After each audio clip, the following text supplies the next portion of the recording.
welcome to this episode of Ride&Rant, where we will be discussing the social media influencer as the new and improved door-to-door salesman.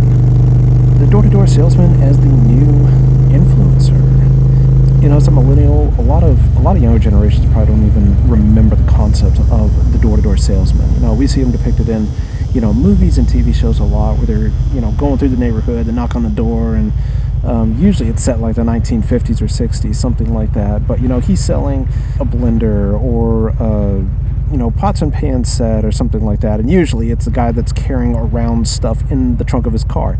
Most commonly seen is like an Encyclopedia Britannica or something like that. The first quintessential Google before there was Google as a search engine. You wanted to know the history of something, you would go to the Encyclopedia Britannica.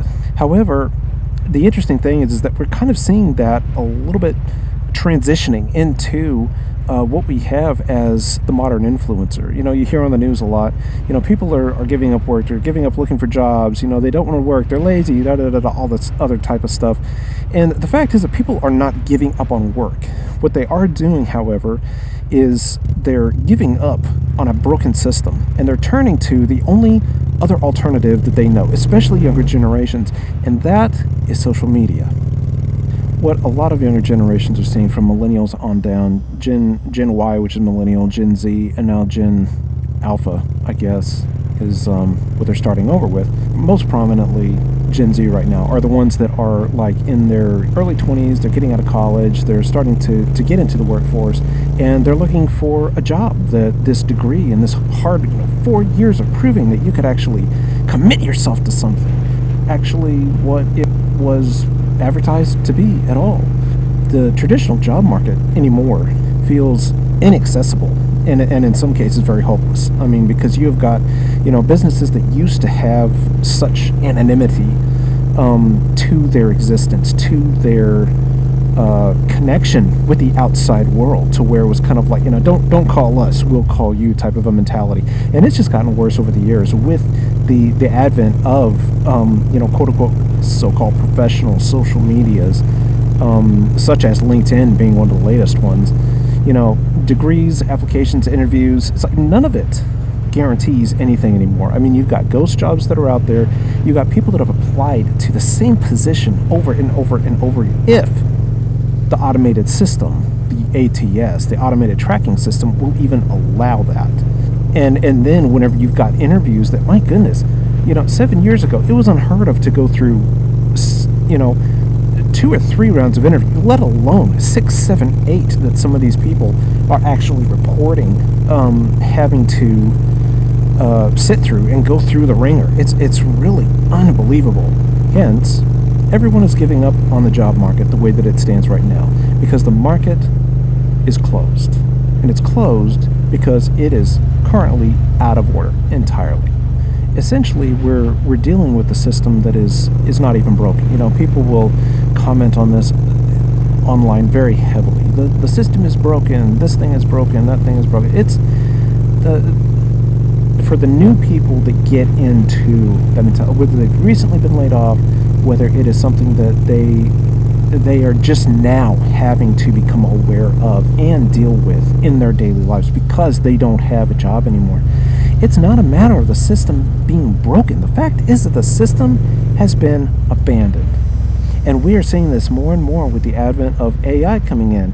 And, presenting it's almost kind of like companies do not want to admit that this was their overall plan for the human workforce itself, was that we're going to roll in this AI and then we're going to remove the human element completely, but we're not going to tell anybody that yet, because if that's the case, you're going to have panic, you're going to have people that start planning their escape from these companies, and the companies cannot manage that time before they have the advantage of actually exposing it themselves and saying that, we're letting go of our entire workforce because now we've got this great new AI thing that's just going to save us from the poverty that we're risking of hiring humans to do the job that humans have always done. And a lot of this can be seen, especially in the fact that, companies are automating their hiring. They're having systems that are running through people's applications that are going through and determining who is worthy and who is not based off of very, very strict, and I would still argue very unclarified and especially undiscerning elements and aspects to the use of this AI that a human otherwise would not be overlooking. This person may not have the most experience that this stupid job posting is requiring, but they will still look at what a person has to offer and what they've actually accomplished in that small period of time. Because let's face it, in a workplace, people are being expected to do way more than they were years ago, and with less resources, and with less time to complete all of that. People that are salaried employees, they want to believe they've got the same 24 hours in a day, 40 hours in a work week to be able to complete all this work. But whenever a manager comes by and they demand 2 weeks worth of work in just a couple of days, it's ridiculous. And that is what they think AI is going to actually end up solving. Along with that, jobs do not offer livable wages anymore. There are several videos that I've seen where it actually compares, if we were to do a literal comparison of what the boomer generation was making as an hourly rate during that time period, it would actually equate to about $66 an hour that people would actually be getting as a base pay, just adjusting for the cost of inflation nowadays and just the overall cost and price that everything has exponentially gone up by since that time period, going back about 30 years ago, 40 years ago now. The sad thing is that these companies are looking at people as interchangeable. They're looking at them as no more than just a cog in a machine, and a cog that needs to be replaceable. If that cog gets burnt out, if it has sprockets that are broken off of it because it has been worked too hard, too long, too fast, without any kind of a break, without any kind of relief whatsoever, they can just pull that cog out, kick them out of the company, and then put a brand new one in there that is just as naive and stupid as they want that person to be toward this company's actual hiring and work policies and workplace culture, as they would love to call it. So no one's investing in people anymore. They are investing in results. That is the current mentality that a lot of these companies have. It's not just an issue with the dysfunctionality of the way that these companies are operating now. It is the mere fact that they operate towards humans, toward qualified individuals, with such indifference, to where they're looking for something that is perfect. They're looking for something that they can work harder than what these CEOs even claim to work themselves. The type that just jumps out of bed every morning. I can't wait to get to their corner office with their, specially made latte sitting on their desk. And whenever their indifference toward people that actually want to work for that company, or they want to work in that field or in that position, that role, whatever it is, it's just they act so indifferent. They act like they don't even care about what that individual actually has to offer anymore. So now that people are in a position where they can't even find their dream jobs, what's next for them? I was part of a generation that still believed in finding your passion. It was that phrase, if you do what you love, you never work a day in your life. Kind of a concept from a lot of the older generations. And a lot of these were the ones who actually were able to start their own companies. They actually had the means by which to do that, because everything that they had to use to start their company did not cost as much as what it did now. The sad thing is that passion doesn't pay when the system is rigged, or even in this case nowadays, neglectful against those that might want to work for a company. They don't have an ambition to actually go out on their own and do their own thing, but nowadays they're actually being forced into that being their only option. People still want meaning, but anymore they just can't find it through the traditional routes that former generations, our parents and our grandparents, were able to accomplish that through. So what do these generations have as a default alternative to turn to? At this point, it's kind of like, what do we have? Used to, for older generations, it was, I've got my hands, I don't mind getting them dirty, I can do manual labor, I can lift stuff, I can carry stuff, I can go and fix things. Well, that's kind of gone by the wayside with the way that everything is so disposable now anymore. Things are not as easily fixed as what they used to be. So you've got younger generations who grew up with computers, who grew up with cell phones and tablets, and social media came out during the time that I was in college. That was during the whole like Facebook, boom, and YouTube was barely being figured out for what it actually was. People are now having to turn to what it is that they know and what they're familiar with, and that is social media. The platforms that are available now have essentially become the new career ladder. We used to look at that as like a corporate entity, or a kind of a corporate characteristic all itself, where it's like, you start at the very bottom, you're running and you're going and getting coffee and you're delivering papers and all this other kind of stuff for the person that you started out under at the lowest position possible, just because if you give me a chance I can prove myself. Well, that ladder and all the rungs on it seem to be broken now, because nobody can go past a certain point and nobody wants to go past. And that's the other critical thing here. Whenever people are forced to go into social media as a means of having a job or having some sort of purpose in life, that's honestly what goes to the bigger picture of a lot of this. There's no resume that's needed. You don't have to apply with your work experience to prove that you would be a good online personality. A lot of what it is nowadays is really centered around marketing and exposure and creating awareness to your viewers what you offer. So, it's the attention, it's the engagement, and most importantly for the longevity, it's the content. And so many people find their niches nowadays in specific things, whether it's gaming, whether it is tips for this thing, tips for that thing, whatever it is. And they're finding a way with what it is that they actually know, because they've been rejected by everything else to do whatever it is that they're actually good at. So this is kind of going back to the original point of how, influencers nowadays are practically the digital door-to-door salesman. Used to, you had the door-to-door salesman that sold vacuums, they sold knives, they sold insurance, the Encyclopedia Britannicas out of the trunks of their car, like what was mentioned previously. And now, the influencers, the new door-to-door salesman, is essentially selling themselves. They are selling, whether it's their personality, they're selling their skill, they're selling their talent, they're selling knowledge, in some cases, how to do things, their lives, their lifestyle, their brand, their opinions on things, their thoughts. It's hot in this thing. Man. Whew. After a while, you realize how hot it actually gets inside this helmet.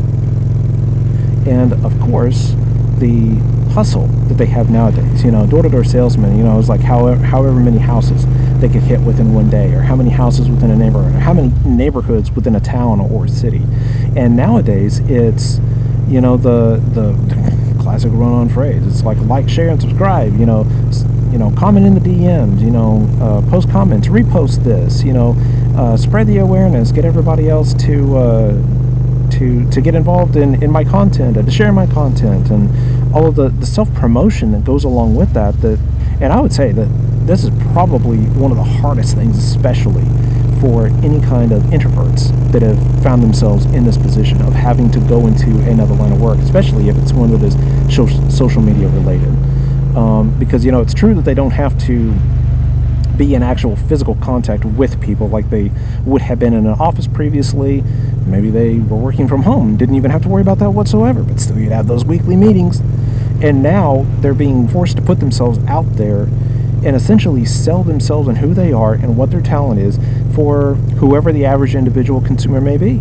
So even though they're not going door to door anymore, it is still similar to a sales job, but just with a digital facade. Now, the irony about the way that society is right now and some of the content that people are actually producing. Now, for me, I take a more sarcastic, humoristic approach about a lot of the things that are going on. I would say that there's a difference between ranting versus complaining, because ranting is kind of pointing out the funny, sarcastic aspects of what everybody is going through. Complaining is just, I would argue, is whining and expecting somebody else to fix it. But, a lot of people are essentially making a living by complaining now. this kind of content that is actually out in this commentary that people have, whether it's talking about just really what's going on in their lives. A lot of times it's not necessarily about any particular aspect, but it's entertainment to some people, as sad as that is, because it's still kind of a dramatic retelling of a story that a lot of these people are putting out there. And typically it's about how they got fired, or the situation that they're living in currently with not having a job or having to look for another job. It's just that has kind of become the starting point for a lot of people. The moment that they lose their jobs is to immediately take to social media, start trying to monetize just out of this out of this need and this feeling of just complaining about the situation that they're in right now. And depending on how that's done, if people can't fix the system, then at least in this case, what a lot of them are doing, maybe they can at least monetize their reaction to it. It's interesting because I had seen a video where someone had actually made the comment that they're literally making content about how you can't make a living unless you make content about not being able to make a living. And as long as that phrase is, once you actually wrap your mind around it, it is kind of ironic to an extent how true that actually is, because a lot of people, that is how they're working out. That is the kind of job that they are having, at least as a job starting out, from being from behind a desk for several years or several months in some case, depending on how young that worker is. But that's kind of what everybody is essentially having to resort to starting out now. So, is the door-to-door salesman concept truly dead, or did he just transform into what we have as the modern day social media influencer? One question that I would like to pose is, first of all, is this really where we're headed? From what all of you are seeing, where everybody is trying to sell their version of a life online just to survive. If you guys have any comments or any thoughts about this, or you've even kind of seen this for yourself in your social circles, the people that that may have lost their job in the last few months and are kind of just lost, trying to figure out what it is they're trying to do next in life, because what would normally be the natural next step of progression after somebody loses their job is to try to find another one. But whenever those who would normally provide that outlet have completely closed up those means by which to do that, what do they do now?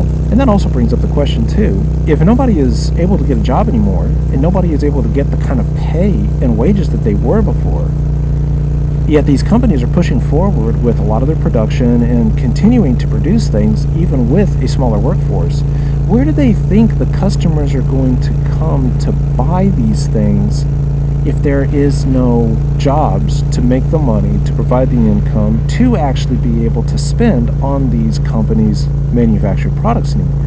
But that's a rant for another ride.